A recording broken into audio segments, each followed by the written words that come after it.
Welcome back to the GSMC Sports Podcast. We just finished up giving out grades for the biggest moves of free agency this past week. That did include briefly at the end the Keenan Allen move to Chicago. So that is what we will be getting into, along with a handful of other transactions that have gone down in the past 24 hours. But as we sort of alluded to, Keenan Allen, the six-time Pro Bowler for the Chargers, was just traded to the Chicago Bears for just a fourth-round pick. This is a couple things here. This speaks more so to the overall situation about the Chargers, which we will also be diving into as the show goes on here. But the Chargers are in a very difficult financial situation. Keenan Allen was just about to make almost $35 million against the cap for the Chargers next season, and in an attempt to cut down on it, they send him to the Bears.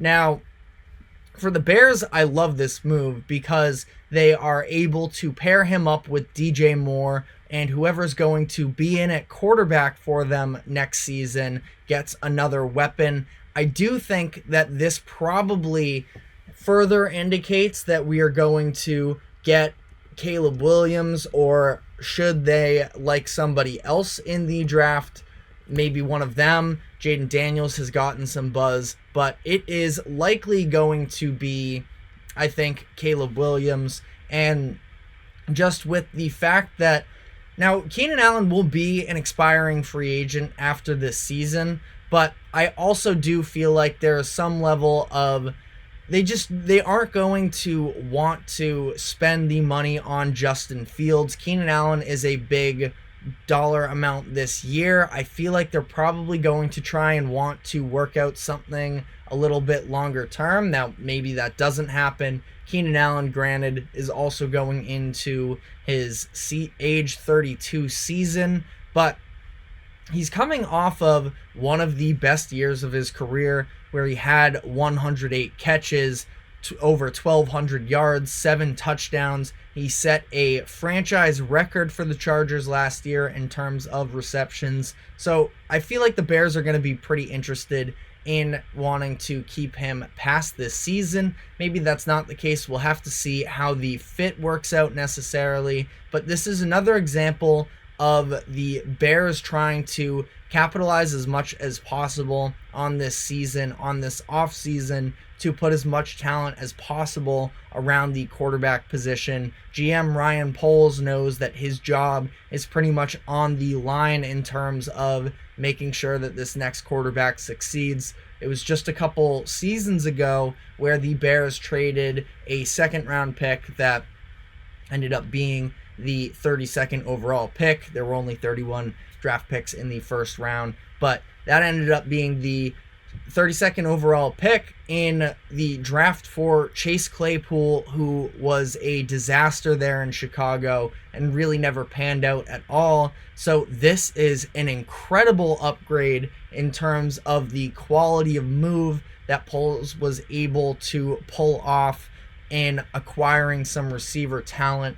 So I love this for the Bears. Again, still a lot to be seen here. We don't know who's going to be the quarterback for them next season, but this should definitely help make whoever it will be in an easier position. Last night we also had Marquise Hollywood Brown signing with the Kansas City Chiefs. This was a 1-year deal, and this is a very interesting one to me, where Marquise Brown has been a little bit of a disappointment, I feel like, since coming into the NFL. He was a first-round pick in 2019. What Zay Flowers was this past season was sort of what the Ravens were hoping he would be when they drafted him in 2019, but that was never the case. He did ultimately, in his third season, end up turning in a 1,000-yard year, but ultimately, drops have been an issue with him, the consistency, and we know that he is a burner and he has some of that big-time talent. It just hasn't fully played out that way through the first handful of his years. he got a little bit of a short end of the stick when he went to Arizona. He was traded to the Cardinals ahead of the 2022 season, and he spent a lot of time waiting for a actual franchise quarterback to be there. Kyler Murray was dealing with injuries, which hurt him, but last year he had just under 600 yards as a whole, so he's betting on himself with this one-year deal. Still gets, I believe it was $11 million, so a pretty nice payout for somebody who I guess you could say hasn't really proven anything in the past couple seasons, but I am a believer in at least the talent, and I think that this is a big-time win for the Kansas City Chiefs, who of course had so much drama, almost at least national dialogue, talking about the wide receiver position for them last year. And now they bring in Hollywood, who is the best receiver, in theory, that they've had since Tyreek Hill left in that trade. So, again, is he a home run? Maybe not necessarily. But for him personally, coming into this Chiefs offense, playing with Patrick Mahomes is pretty much the perfect way for him to try and revamp his career. The question is, will that happen? We will still have to see on that one. But I do think that this is a nice fit where they've been linked a lot to Xavier Worthy, the receiver out of Texas that is the speedster. Hollywood Brown has a lot of that same athleticism as well, and maybe not, 4.21 speed or whatever it was that Worthy ran in the 40-yard dash at the combine, but he can still fly as well. And this is a nice move here where if Hollywood is going to end up being a high-quality receiver, he's going to display it this season. The Chiefs are at a desperate need for the wide receiver position. He's going to get plenty of opportunities. We will see how this plays out. And then the final move that we're going to be talking about in this segment is a trade that broke this morning in terms of an exchange of draft capital where the Minnesota Vikings and Houston Texans swapped some picks. That leads to an interesting conversation about what is next to come about the Vikings draft, where we saw them acquire a second first-round pick in the upcoming 2024 draft.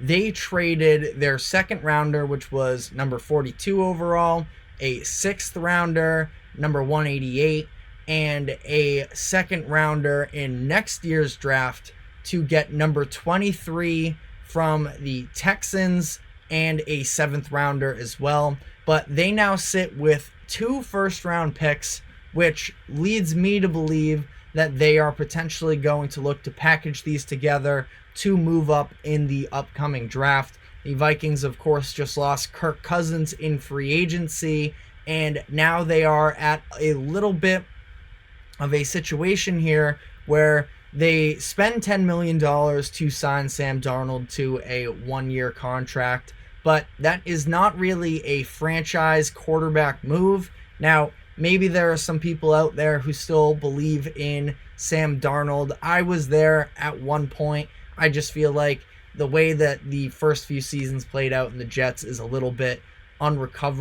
he can't recover from that. So that leads the question of, well, are they going to draft a quarterback? And they were sitting at the 11th overall pick. They still have that one, but that is their highest draft pick, which is out of reach, of course, from a top 3 guy. It's the first 3 picks, at least 3 of the top 4 picks, and if you want to slide Marvin Harrison Jr. somewhere in that top 3, at least 3 of the first 4 will be used on quarterbacks. It's going to be some combination, some order of Caleb Williams, Jaden Daniels, and Drake May. Now, there's been some buzz about Michigan's J.J. McCarthy as well. Penix could slide into a first rounder. He was initially projected to be a day 2 pick, but has seemingly really impressed from the combine. Bo Nix is somebody that's also in the conversation as well. But for the Vikings here, It seems like they are probably going to want to trade up, I would imagine, in the top 3. I'm just personally not a believer in J.J. McCarthy, in Bo Nix. I mean, I think that Bo Nix can be a fine pro. I think that Michael Penix can be a fine pro. J.J. McCarthy, I still have more questions with, but I feel like if you're gearing up to do this, you want to make sure that it's somebody who is there are no such things as sure things in the NFL necessarily, especially when you're talking about drafting quarterbacks, but they also have this decision to make in terms of Justin Jefferson, their star wide receiver, and whether or not they're going to extend him, whether or not he's going to be happy playing in this offense without a real solidified quarterback. So this could potentially kill 2 birds with 1 stone in finding your next franchise guy, keeping at quarterback, keeping your franchise wide receiver happy as well, and move forward for the next handful of years. I think Kevin O'Connell is a very good offensive mind as a head coach, and I'm just curious to see where Minnesota is going to go from here. Ian Rappaport, I believe it was him, tweeted out that the Rams did a similar type of move or it was the Eagles making a similar type of move in the 2016 draft, where they ended up trading for number 2 overall. They took Carson Wentz in that instance, but we will see. It's curious to think about the teams that are in the top 3. I think there is still a chance that Justin Fields could return to Chicago. I highly doubt it, though, because at this point, no, they haven't received the compensation they were thinking that they could for Fields.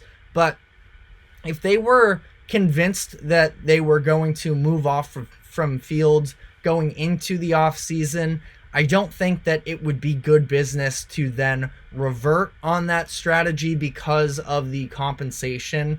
If you were going to keep Fields, you should have come out this offseason like you did last year and say, hey, we are not trading Justin Fields. He is our quarterback of the future.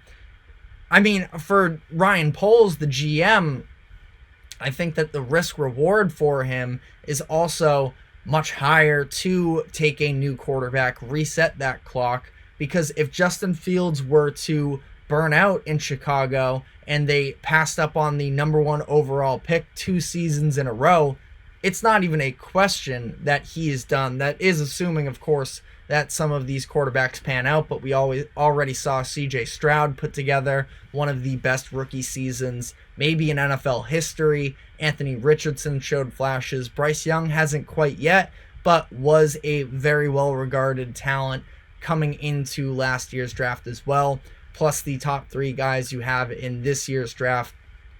The Bears are going to probably stay at number 1, draft a quarterback there. The Commanders also seem like they are gearing up with some of their offseason moves that they want to bring in a quarterback. They just moved on from Sam Howell. They've added some pieces on offense, such as Austin Eckler, Tyler Biadasz, to try and solidify a little bit more around the quarterback position there. The Patriots are probably the most likely trade destination, at least in terms of the top 3. Now, again, if they're looking more so at a J.J. McCarthy, they could probably trade into 4 with Arizona, who they don't need a quarterback. I'm sure they would like to get Marvin Harrison Jr., but it's 3 or 4 that I feel like are the most attainable picks if you are trying to move up in this year's draft.